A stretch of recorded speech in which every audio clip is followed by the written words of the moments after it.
За сайн мэцгаана уу? Өнөөдрийн бичлэгээрээ галзуу навшиг сонсоод өөрт төрсэн таамаглалуудаас хуваалцах гэсэн юм аа. За юуны дөрөнд клипний хувьд Франкенштейнийг санагдуулан мөнгө төрхтэй.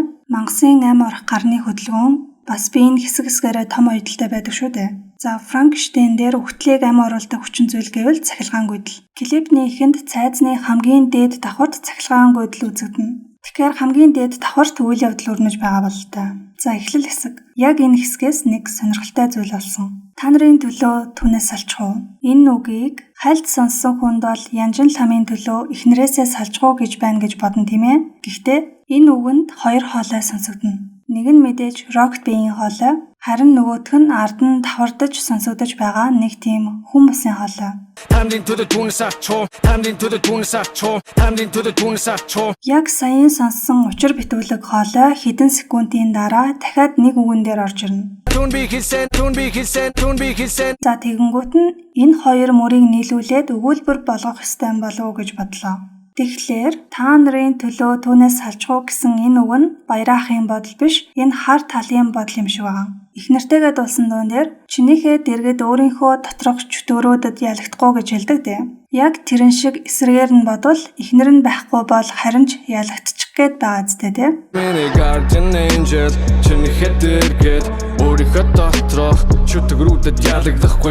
Нэрэ төгсгөл хэсэг дээр өнгөрснөөс ирлээ гэж хэлснээс нь харуул шинээр ямар нэгэн дүр гарч ирээгүй хуучин дөрүүдээс л нэг юм шиг санагдаж байна. За анх эхэлсэн зэг рүүгээ буцаад очие. Миний хувьд Франкенштейний 1994 онд хийгдсэн хувилбарыг нь үзэж байсан л да. Мэдээж мангасыг амьлуулах болсон шалтгаан гэж байгаа. Энэ кинон дээр бол эрдэмтэн ээжигээ нас барсантай эвлэрч чадаагүй улмаас цогцос амьлуулах туршилт хийдэг болсон. Харин энэ дуун дээр Франкенштейнийг авчрах болсон шалтгаанаа ихэнх хэсэгтээ хэлж байна.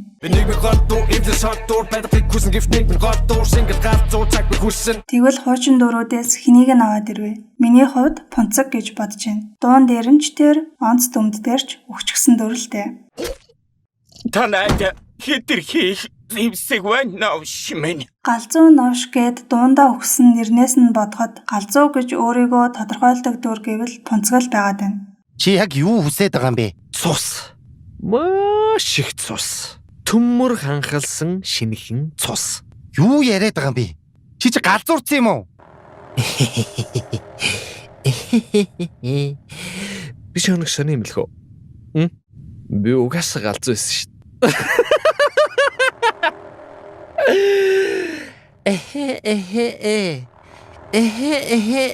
Чи мэдээгүй те? Юу ч анзаараагүй. Сандаг юу яриад байгаа юм бэ? Чи ч галзуурсан юм уу гэж хэлдэг дээ. Сандаг ингэж хэлэх болсон шалтгаан нь Пунцаг сандагт хачин яриад байсан болохоор хариуд нь ингэж хэлдэг. Тэгэхээр дууны төгсгөлд хэлсэн үгнүүд нь Пунцгийн хэлсэн үг байж л сандаг хариу болгоод чи ч галзуурсан юм уу гэд хариулвал яг гоё тарк гэдэг шиг. За одоо харин дууга бүхэлд нь харъя. Эрдэмтний дүрд Rocket Bee, мангасын дүрд Тришна буюу магадгүй Пунцаг. Тришнаг амьлуулах болсон туршилт амжилттай боллоо. Гэвч дараа нь бие биетэйгээ зөрчилдөөнтэй байдлыг харуулж байгаа. Тришна Rocket Bee-ийг алах гэсэн ч чадаагүй. Rocket Bee Тришнаг алах гэсэн ч чадсангүй. Ямартай ч нэг нэгнийгээ бол алж чадахгүй байгаа ч гэсэн хүлээд ч юм уу түр арга зааж бол чадаад байгаа штэ. Тэгэнгүүт Тришна Rocket Bee-ийн ардуур нэг тийм гинжил бэлдээд байх шиг байна. Тэрийгээ цаашаа нууж муугастай. Ингээд удаачгүй Rocket Bee нэг сэрхэд гинжлэгдсэн байгаагаа мэднэ. Хүлээснээсээ гарах гэж хичээсэн ч гарч чаддгүй. Харин энэ үед Тришна өөрийнхөө хуцтай биш, харин Rocket Bee-ийн хуцыг нь өмссөн сууж байгаа байхгүй юу? Хэрвээ Тришна Пунцаг гэсэн таамаглал үнэн бол Rocket Bee Пунцгийн дүрээр цаашид дуу хийлээ гэхэд Пунцаг өөрийнхөө дээлтэй дүрээр биш, харин Rocket Bee-ийн энгийн дүрээр л гарч ирэх юм шиг санагдаж байна. За Rocket Bee бол цаанаа хүлээтэй хэвтчихэл байгаа. Харин дараагийн энэ дүрсийг Rocket Bee-ийн дүрт хуурсан Пунцаг гэж таамаглаж байна. Инээд нь адилхан байгааз инээж байгаа байдал нь нэг гэхээр энэ хоёр эцтэй нэг дүр болж таарах гээд байна л та. За хамгийн ихний инээд юунаас болж инээж байгаа гэдгийг нь хараарай. Rocket Bee гэр бүл байжээ гэж хэлэнгүүт инээж байгаа. Ингэж хэлэхэд нь энийх дүр хэн байж болох вэ? Тришнагийн үгнүүдтэй ойрхон очих дүр нь ч бас Пунцаг л нүдэнд харагдаад байна. Элдв баахан юм амлна гэхээр нэг л тийм суртал ухуулгын чанартай зүйл хийдэг юм шиг. Энэ хүмүүс яагаад байгаа? Наад болчихно. Баяжих гээд залвирч байна да. Бас нэг тийм бага насндаа зодуулж байсан драманасаа болоод зураг аллах хийх сэтэл төрсөн юм шиг. Манай ээж чамайг хойд эцэгтэй зодуулчаад ороод ирэхэд хоол цайгаар дайлж гэртээ дулаан онуулдаг байсан биз дээ. За тэрнээс гадна энэ үг пунцагт хамааралтай байж магадгүй. Пунцгийн дотор хоёр хүн оршдог. Нэг нь пунцаг өөрөө, нөгөөх нь пунцгийн хойд эцэг. Ерөнхийдөө бол пунцаг гэдэг үр нь бие хүн хуваагдлын эмгэгтэй гэсэн үг л дээ. Манай ээж чамайг хойд эцэгтэй зодуулчаад ороод ирэхэд хоол цайгаар дайлж гэртээ дулаан онуулдаг байсан биз дээ.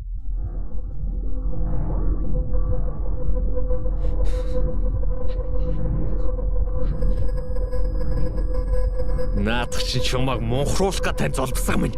Битгий сонс. Наатаа битгий сонс. Болоод зусгаар. Чингэж гэр цэвэрлт юм аа? Мо золбсаг минь. Зусгаар зусгаар.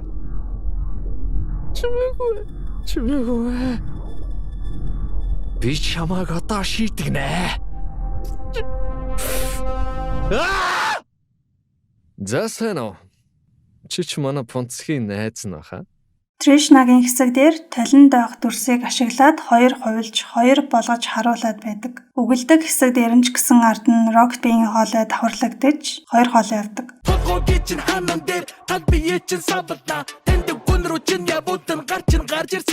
Дүрс нь ч хоёр, хоолой нь ч хоёр. Дотор нь хоёр хүн оршиж байгааг ингэж илэрхийлсэн юм болов л гэж бодоод байгаа. За тэрнээс гадна метроном гэд дуун дээрээ стандарт алга байна гэж хэлдэг. Харин одоо тэр стандарта өөрөө тогтоож ах шиг байна.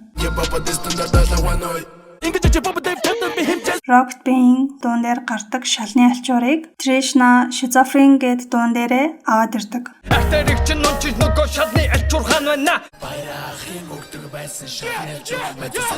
Үүнтэй адилхан баяраа ахын амруун ч гсэн мантуг Trishna галзуу новш дээр гидснээс нь гаргаад ирдэг.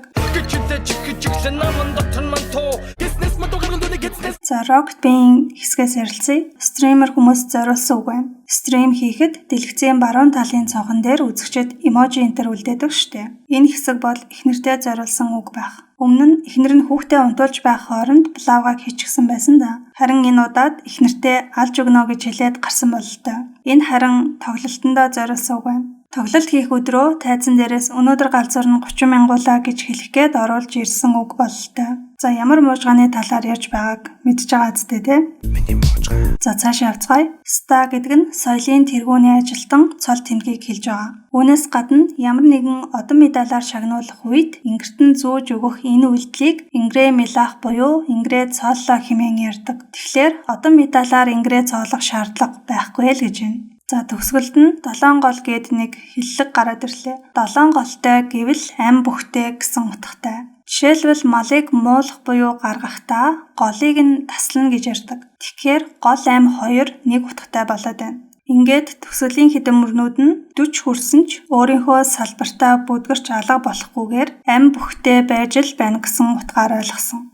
Тийм ихэнх хэсэг дээр үгээр тоглож байгаа миний чадварыг яа игээд байгаа юм бэ гэдгээс нь харах юм бол хэд хэдэн үгийн тоглолтууд байгаа байх нь. Ухах, таван толгой. Ухаад 5 толгойн орд газар шиг баялаг ихтэй толгойтой гэсэн утгаар. Урсах, бүглэрөөд дүүрэх, угаалтуур бүглэрчүүр цаашаа явдаггүйтэй адилхан уянгийн дууч бас явдаггүй. Ямаа боох. Шилдгээр нь надтай харьцуулаад байгаа хүнийг чинь ийм болон шүү л гин. За ингээд яриа гэсэн юмнууд маань боллоо. Энэ бүхний эцэст пунцгийн тухай биш байх юм бол би л өөрөө галзууг нь болох гэдэг шиг байна. За дараагийн бичлэгээр уулзцгаая. Баяртай.